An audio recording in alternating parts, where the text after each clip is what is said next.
दिव्यांग तपासणीवरून जिल्हा रुग्णालयात खळबळ. बदनामीच्या आरोपावर डॉक्टरांचे काम बंद आंदोलन. नमस्कार. आपण पाहत आहात सनवार्ता न्यूज चॅनल. अहिल्यानगर जिल्हा रुग्णालयात आज दिव्यांग तपासणीवरून मोठी खळबळ उडाली आहे. बदनामी केल्याच्या आरोपावरून डॉक्टरांनी अचानक काम बंद आंदोलन छेडल्याने जिल्हाभरातून आलेल्या शेकडो दिव्यांग बांधवांची मोठी गैरसोय झाली. नेमकं काय आहे प्रकरण? पाहूया हा सविस्तर रिपोर्ट. अहिल्यानगर जिल्हा रुग्णालयात दर बुधवारी दिव्यांगांची वैद्यकीय तपासणी आणि प्रमाणपत्र वितरणाची प्रक्रिया राबवली जाते. जिल्ह्यातील विविध तालुक्यातून मोठ्या संख्येने दिव्यांग नागरिक या दिवशी रुग्णालयात येतात. शासकीय योजनांचा लाभ घेण्यासाठी हे प्रमाणपत्र अत्यंत महत्त्वाचे असते. मात्र आज ही प्रक्रिया अचानक ठप्प झाली. सातत्याने बदनामी होत असल्याचा आरोप करत डॉक्टरांनी कामबंद आंदोलनाचा मार्ग स्वीकारला.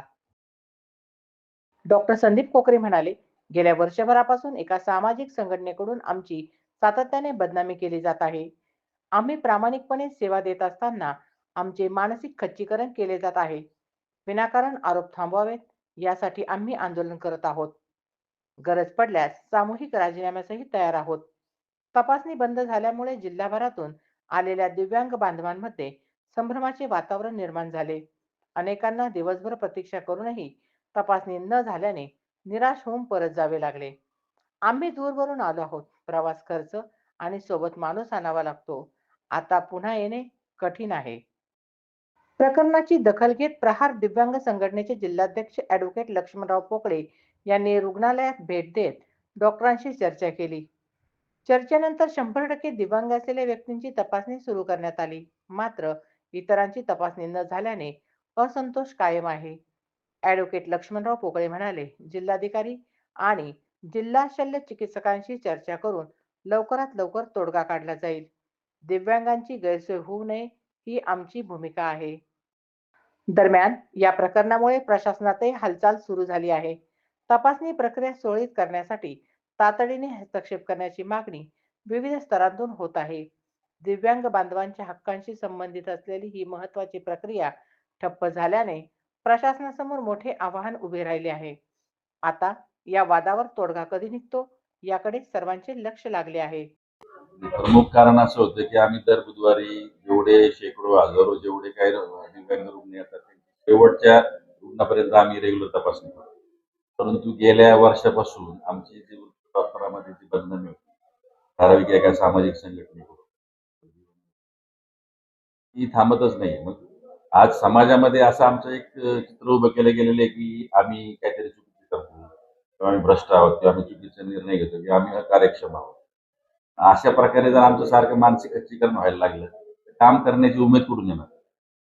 त्याच्यामुळे आम्ही इतके आता डिप्रेस्ड ह्याच्यात आहे की नर्वस त्याच्यामुळे आम्हाला असं त्रास होतोय. त्याच्यामुळे काही लोकांना आमच्या उच्च रक्तदाबावर त्रास होतो. रोज रोज बदनामी की शेवटी आम्ही समाजात फिरणारे माणसं आहोत. आम्हालाही काहीतरी रेप्युटेशन आहे. विनाकारण जर अशी बदनामी सारखी होत असेल ती थांबणार कधी. त्यासाठी एक आमचा प्रयत्न आहे की बा आमचा काहीतरी आमच्यावर जो अन्याय होतो तर आम्हाला न्याय मिळाला पाहिजे. त्यासाठी आम्ही करतो की लोकांना कळायला पाहिजे की आम्ही चुकीचं नसून आमच्यावर विनाकारण आरोप केले जातात. त्या पद्धतीने आम्ही म्हणून की आमचा एक प्रयत्न की बाबा मग आता जर आम्ही अकार्यक्षम आहोत तर मग आम्ही कशाला काम करायचं. ते उदाहरण म्हणून जिल्हा परिषद मधले काही आता तपासण्या झाल्या. आम्ही त्रिसदस्य समितीने ज्यांच्या विभागाने प्रत्येकाने तपासणी केली त्याप्रमाणे सगळ्यांनी जे खरे होते ते खरे दिले, जे खोटे होते खोटे. तरी पण तुम्ही आमच्यावर ठपका ठेवताय की नाही चुकीचे काहीतरी झालेले तपासणीच करत. तर तुम्ही काय दाखवताय की आम्ही अकार्यक्षम आहोत. मग त्यापेक्षा हा बोर्ड बंद करा, दुसरीकडे हलवा, दुसरा अधिकारी आणा. आम्ही नाही तर सगळेजण सामूहिक त्याच्याबद्दल त्या दिव्यांग बोर्डाचा पण राजीनामा द्यायला तयार आहोत. रोज उठून आम्ही ते नाही सहन करू शकतो. हे आता काही गोष्टी आम्ही सरकारी असल्यामुळं आम्हाला काही अधिकार आहेत का नाही आम्हाला माहित नाही अजून.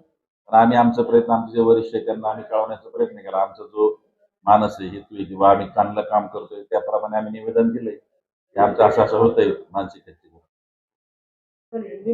बांधव इथं तपासणीसाठी आल्यानंतर ते समजलं आणि मी एक 5 मिनिटं झालं इथं आलो. तत्पूर्वी मग आम्ही सिव्हिल सर्जन इथं नाहीत. तत्पूर्वी आता डॉक्टरांशी आम्ही चर्चा केली की बा सर नेमकं तुम्ही कशामुळे बंद केलं. त्यांनी असं सांगितलं, काही संघटना आम्ही एवढं उत्तम काम करीत असताना कायम बदनामी पेपरला असते, त्याच्यामुळे आमचं मनोधैर्य खचलेलं आहे. म्हणलं तुम्ही काय असं करू नका म्हणलं. जे काही मनोधैर्य खचलं असेल, परंतु जो ग्रामीण भागातला जो दिव्यांग बांधव आमचा येतो त्याची हेळसांड होता कामा नये. कारण सिव्हिल सर्जनची मी आता संपर्क साधला, परंतु CS इथं नाहीत. म्हणून आता आम्ही आतमध्ये सरांशी बोललो. तर म्हणलं तुम्हाला विनंती आहे, शिवसेना संघटनेचे बी पदाधिकारी आहे, मी आहे, त्यांना अशी विनंती केली की ती म्हणले आता मग आम्ही असं करू, 100% जे डिसेबल लोक आहेत मनोरुग्ण त्यांची आता OPD म्हणलं लगेच तुम्ही चालू करा. कारण काय त्यांच्याबरोबर एक माणूस परत नाहक तो भुर्दंड आर्थिक भुर्दंड त्या दिव्यांग बांधवांना बसतो. म्हणून आता ते तयार झालेले आहे. आणि म्हणलं आता तुम्ही पूर्ववत ती OPD चालू करा. मग आम्ही कलेक्टर साहेबांशी किंवा CS नसल्यामुळं पुढं चालू ठेवणार का बंद ठेवणार ते आत्ताच मला काही सांगता येणार नाही. परंतु त्यांना आता मी सांगितलं की तुम्ही असे काही अन्यायाची काही भूमिका घेऊ नका. दिव्यांगावर सगळ्यांनीच आमच्यावर अन्याय केलाय, परंतु तुम्ही काय अन्याय असं करू नका. तर ते म्हणले आता ती सगळी OPD आम्ही आता चालू करतो. कोणती जे 100% डिसेबल लोक आहेत त्यांच्यासाठी. आंदोलन आलो, भाड्याची गाडी करून आलो. सकाळी 9 वाजता इथं आलेलो आहे आम्ही. इथं थांबलो होतो, येणे सांगितलं बंद येतं, आज थांबेल इथं आम्ही. आणि 2 वेळेस येऊन गेलेलो इथं, 2 वेळेस काम झालं नाही आमचं, आज नाही झालं. करून आणली, 1800 रुपये भाडं दिलेलं आहे गाडीला. बंद आज भाडं करून आलं ना, आता पुढच्या बुधवारी 1800 घालायचे म्हणजे पैसे करून आणायचे. एवढी पंचायत आहे आमची येण्याची. काहीतरी निर्णय घेतात. अहिल्यानगरवरून प्रतिनिधी सचिन पाटील, सनवार्ता न्यूज चॅनल.